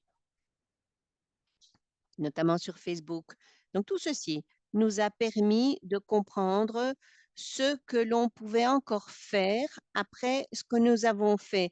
Est-ce que nous avions été efficaces ou pas? On a mis pratiquement au point une nouvelle méthode de publicité et de marketing qui fonctionne pour nous et qui a permis à nos clients, à nos consommateurs de réagir. Donc, pour le stockage des données, eh bien, tout ce que nous faisons, nous le stockons sur le nuage, sur le cloud. Et ceci nous permet aussi d'avoir accès à nos données à n'importe quel moment, à partir du moment où on est connecté à Internet.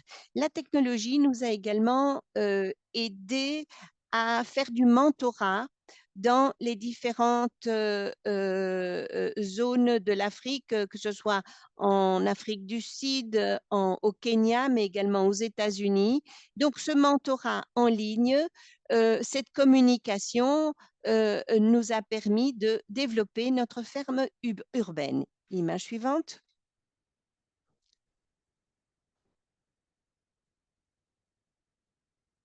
Image suivante, s'il vous plaît.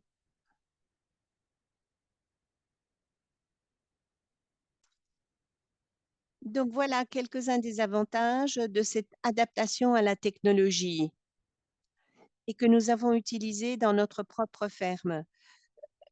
Nous avons d'abord utilisé l'hydroponie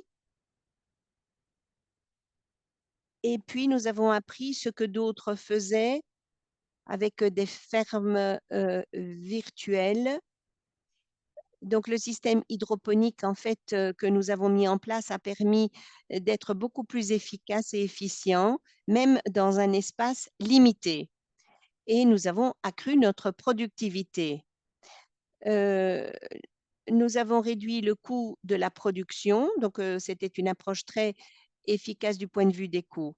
Mais du fait de l'utilisation de la technologie, nous avons pu réduire la main-d'œuvre et grâce à ces réductions de coûts, nous avons pu nous centrer sur le marketing et essayer de parler à un plus vaste public dans beaucoup de provinces du Zimbabwe. Vous savez, quand vous êtes sur Internet, vous pouvez en apprendre davantage sur toutes les opportunités d'affaires qui existent au Zimbabwe. Mais si vous ne connaissez pas, si vous ne savez même pas s'il y a quelque chose près de chez vous, eh bien, ça ne sert à rien. Et donc, c'est la raison pour laquelle Internet est très important. Aussi, en utilisant WhatsApp, nous pouvons nous connecter à toute une série d'entrepreneurs. Je dis toujours aux gens, mettez-vous sur Internet. Cela nous a permis d'entrer en contact avec l'ONU Femmes et avec des collègues. Nous avons beaucoup appris en ce qui concerne l'agriculture urbaine et l'agriculture en intérieur. Ça accélère également les transactions financières. Et pourquoi? Parce que nous avons fait de l'Internet banking. Image suivante.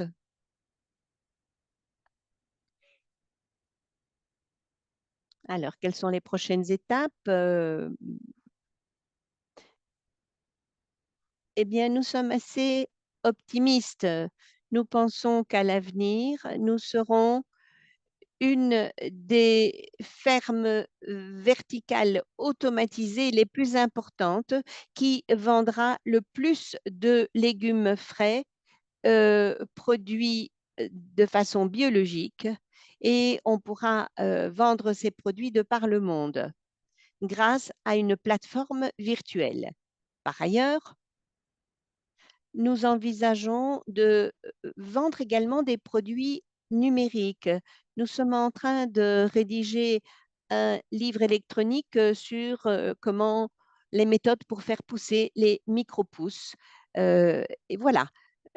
Merci beaucoup. Merci, cher ami Niasha, pour cet enthousiasme. C'était très complet. Euh, En tout cas, vous avez été très, très occupé. Il y a eu tellement de choses qui ont bougé. J'ai beaucoup apprécié votre présentation et toutes ces belles idées. Donc, merci à tous d'être restés et de nous avoir suivis ainsi jusqu'au bout. Nous disposons encore d'un quart d'heure pour répondre à certaines questions. Nous avions une autre question pour les panélistes, mais je pense que pratiquement tous les sujets ont été couverts de façon complète. Donc, nous allons maintenant nous tourner vers Alonso pour pour voir les questions qu'il y a eu dans le chat. Et vous pouvez également lever la main si vous avez une question à poser. Alonso, vous avez la parole. Merci, Gail. Merci à tout le monde. Je ne sais pas si vous me voyez à l'écran. Voilà, ça peut peut-être prendre un peu de temps. Donc, tout au long de cette brillante session que nous avons pu suivre, nous avons reçu énormément de questions du public qui étaient toutes très intéressantes, mais du fait que nous disposons que de très peu de temps, nous allons essayer de parcourir cette partie le plus vite possible et je vais demander au hasard à nos entrepreneurs qui ont présenté cette session de façon magistrale certaines des questions qui ont été posées par le public sur leur travail, la numérisation et la technologie. La première question est pour Gladys Yao de Aber Bezi Aboganina qui vous félicite, Madame Zhao, pour votre engagement envers la numérisation. Nous sommes très, très heureuses de connaître votre travail et nous voudrions savoir comment vous avez prévu de numériser votre chaîne d'approvisionnement ou de votre société, c'est-à-dire comment améliorer la production, le maintien d'une production constante, la traçabilité et l'égalité des produits que vous placez sur le marché. Comment comptez-vous présenter, Madame Gao? Merci beaucoup. Merci beaucoup pour la question. Actuellement, nous sommes en train de faire une formation sur la supply chain. Voilà, qui va consister à numériser, je peux dire le process. C'est-à-dire que dès déjà la réception, quand on fait le conditionnement, il y aura un logiciel qui va déjà nous donner déjà le nombre de produits finaux. C'est-à-dire que quand on enclenche la production, automatiquement, on peut voir le produit final. Actuellement, c'est la formation que nous sommes en train de suivre sur la supply chain qui va nous permettre de contrôler tous les entrées et tous les sorties des produits. Je crois que j'ai répondu à la question. Merci beaucoup, Madame Yao.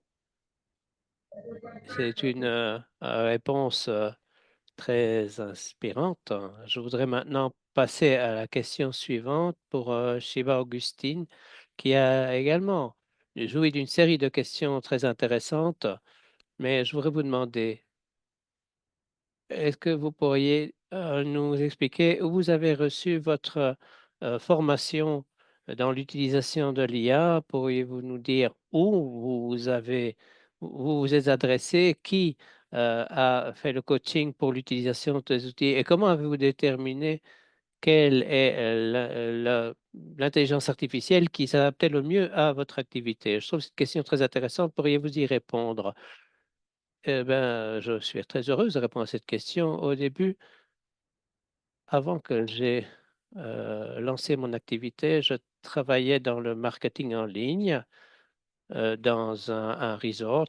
Je créais des blogs, du contenu numérique pour les médias sociaux, etc.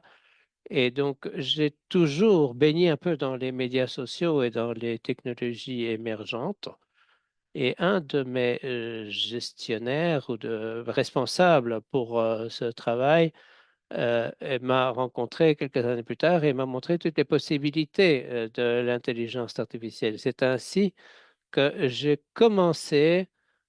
Désolé, il y a un camion qui vient de passer, dit Shiba.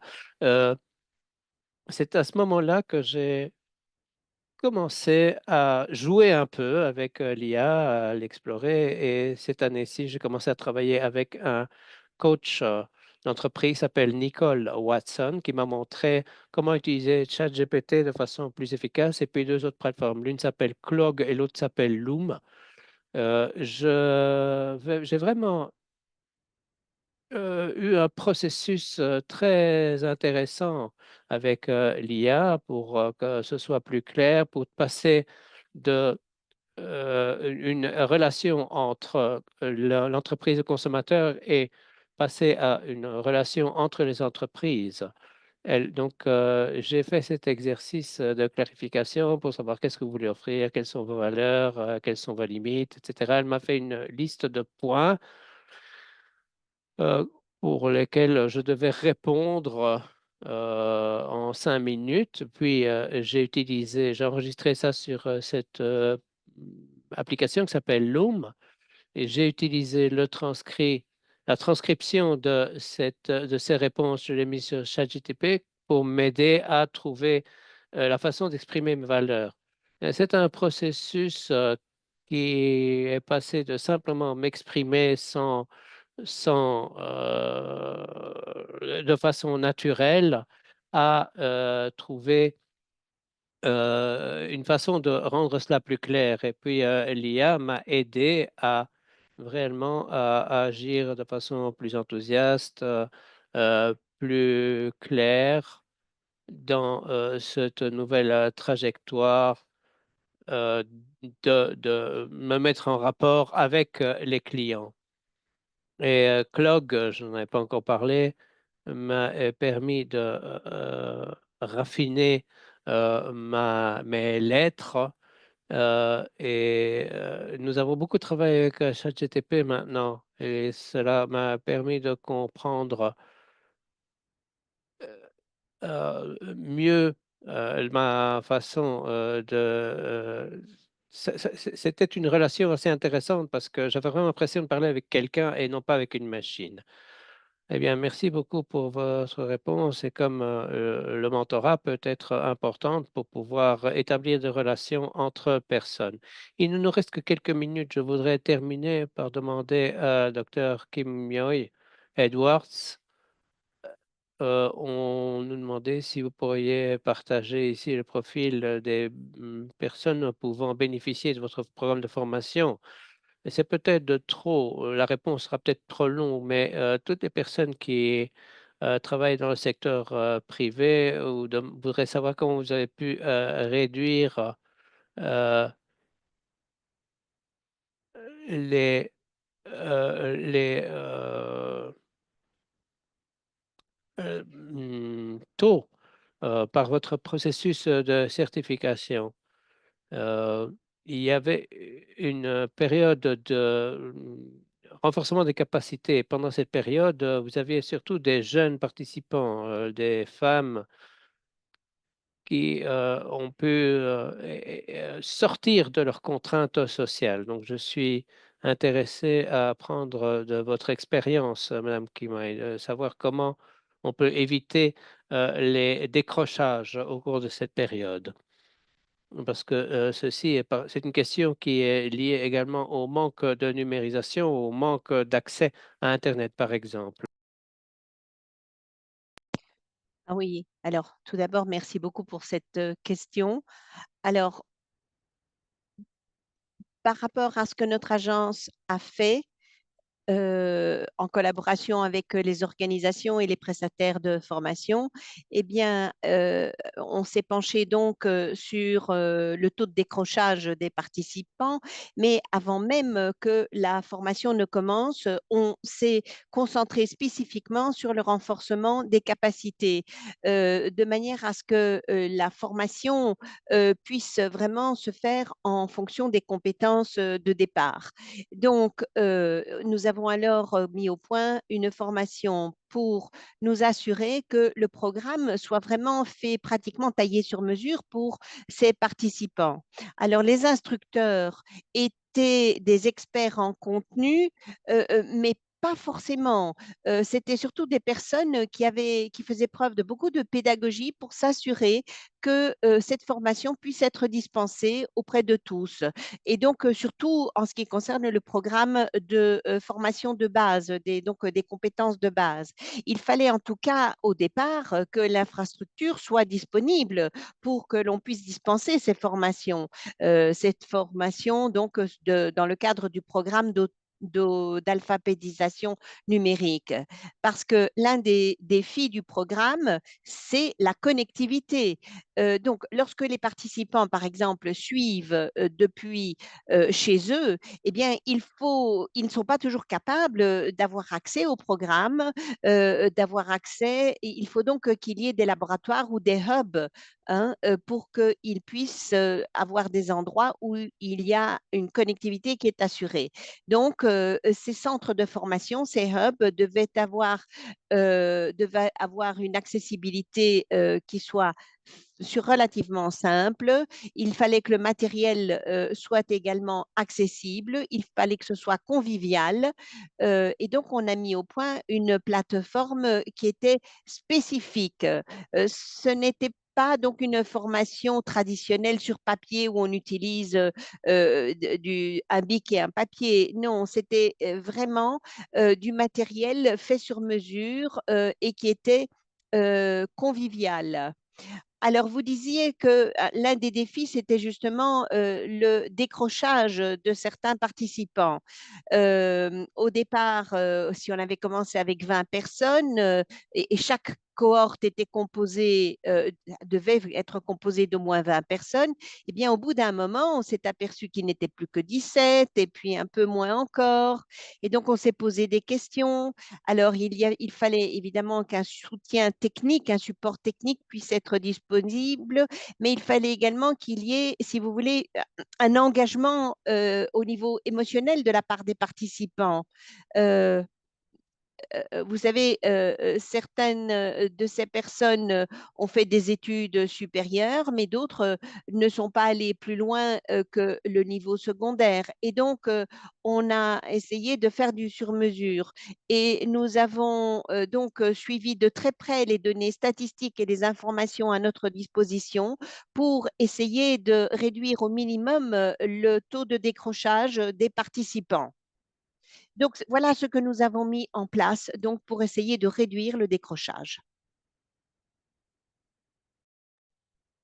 Merci beaucoup pour vos réponses. Nous arrivons petit à petit à la fin de cette session. Je sais qu'il y a de nombreuses questions qui n'ont pas reçu de réponse dans ce bref temps dont nous avons disposé, mais ça ne veut pas dire que nous n'allons pas nous en occuper et que nous les mettrons sur nos réseaux pour que vous puissiez y avoir accès. Je voudrais maintenant donner la parole à Nina de Senlis, qui est chargée de projet au COLID et elle va vous présenter les prochaines étapes pour les prochaines sessions. Donc, Nina, sans plus attendre, je te cède la parole. Merci, Alonso. J'espère que vous puissiez tous m'entendre. Très bien. Donc, je vais simplement résumer les points clés et la prochaine étape, comme disait Alonso, je m'appelle Nina de Senlis-Perrin, chargée de projet au sein du département Réseau et Alliance du COLID. Alors que cette session enrichissante touche à sa fin, je tiens à remercier nos panélistes, modérateurs et participants d'avoir partagé leur expérience, leurs idées et leur énergie. Aujourd'hui, nous avons entendu des témoignages remarquables de femmes entrepreneurs d'Afrique et des Caraïbes et nous avons vu comment la technologie peut être un pont vers les opportunités, la résilience, la croissance. Nous avons commencé par reconnaître les réalités. La fracture technologique est toujours bien réelle et une grande partie de la population reste déconnectée et dans les pays du Sud, les femmes sont confrontées à des obstacles tels que le coût élevé de la connectivité, le manque de compétences numériques, l'accès limité à l'innovation et à la mécanisation et l'accès limité au financement. Mais nous avons également entendu que ces défis peuvent être surmontés. Nos panélistes aujourd'hui nous ont montré ce qui est possible et comment la technologie peut soutenir, accélérer la croissance entrepreneuriale, qu'il s'agisse d'utiliser des outils mobiles pour atteindre un nouveau marché, d'expérimenter l'intelligence artificielle, d'introduire des innovations, de créer des réseaux de soutien. Chaque histoire nous rappelle que lorsque les femmes entrepreneurs sont dotées des compétences, des outils et de la confiance nécessaires, elles deviennent des catalyseurs de la croissance économique et de la transformation communautaire. Alors, quelle est la prochaine étape? Tout d'abord, la connectivité doit être considérée comme une infrastructure essentielle au même titre que les routes ou l'électricité. Les gouvernements, le secteur privé et les partenaires doivent investir dans un accès Internet abordable et fiable afin que toutes les femmes entrepreneurs de la Grenade à Côte d'Ivoire puissent y avoir accès. En deuxième lieu, il faut tirer parti de l'innovation dans l'agroalimentaire. Les outils numériques peuvent aider les femmes travaillant dans l'agriculture à augmenter leur rendement, à accéder à de nouveaux marchés et à réduire les risques. Soutenir l'innovation et le partage des connaissances de l'agroalimentaire permettent aux exploitations agricoles et aux entreprises dirigées par des femmes de prospérer dans une économie moderne et compétitive. Troisièmement, les compétences peuvent être un formidable facteur d'égalité. L'avenir du travail est numérique et en constante évolution, ce qui oblige les femmes entrepreneurs à se former en permanence aux innovations et à les appliquer à leur entreprise. Il est urgent de combler les fossés entre les sexes en matière de compétences technologiques et commerciales. Cette série Sud-Sud est un pas en avant, mais nous devons développer les possibilités de formation, de mentorat et d'apprentissage entre pairs. Dans un même temps, nous devons veiller à ce que l'accès à la technologie et la connectivité à la culture numérique ne deviennent pas une nouvelle source d'inégalité, mais plutôt un pont qui permette aux femmes d'être compétitives et de prendre les devants. Enfin, le financement doit être inclusif et flexible. Les femmes ont besoin de capitaux et de conseils pour investir dans la technologie et se développer. Nous approfondirons cette question lors de notre prochaine session le 22 octobre, dont les détails seront communiqués ultérieurement. Donc, il est donc important de retenir que les femmes entrepreneurs ne tentent pas d'être incluses. Elles sont déjà en train de créer l'avenir. Notre rôle en tant que co-lead, ONU Femmes, gouvernement, individus, est de veiller à ce qu'elles aient accès et l'accès, la sécurité et les ressources nécessaires pour réussir. Je profite de cette occasion pour promouvoir notre plateforme en ligne dédiée aux entrepreneurs agro-innovators. Vous y trouverez toutes les informations sur cette session, aussi sur les différents sujets, notamment l'autonomisation des femmes. Je vous invite à rejoindre notre forum pour explorer les innovations durables qui transforment les systèmes alimentaires, partager des idées et des points de vue. Nous publierons également les points forts de cette session, ainsi que d'autres ressources et possibilités de formation. Donc, comme Alonso et Gail vous ont dit auparavant, restez en contact les uns avec les autres et pour que ceci soit aussi ami que possible. Merci à tous de vous être joints à nous. Nous remercions tout particulièrement ONU Femmes, avec qui nous sommes heureux de collaborer dans l'organisation de cette série Sud-Sud, et tout particulièrement également à nos participants, nos panélistes et également à nos interprètes pour le travail qu'ils ont fourni aujourd'hui. Merci beaucoup. Merci Nina et merci encore à tous et toutes de vous être joints à nous. Nous serons très heureux de vous accueillir pour notre prochaine section. Merci à nos panélistes. Nina, en fait, a déjà remercié tout le monde, mais nous serons très heureux de vous revoir. Restez en contact et passez une bonne journée, une bonne nuit et à plus tard.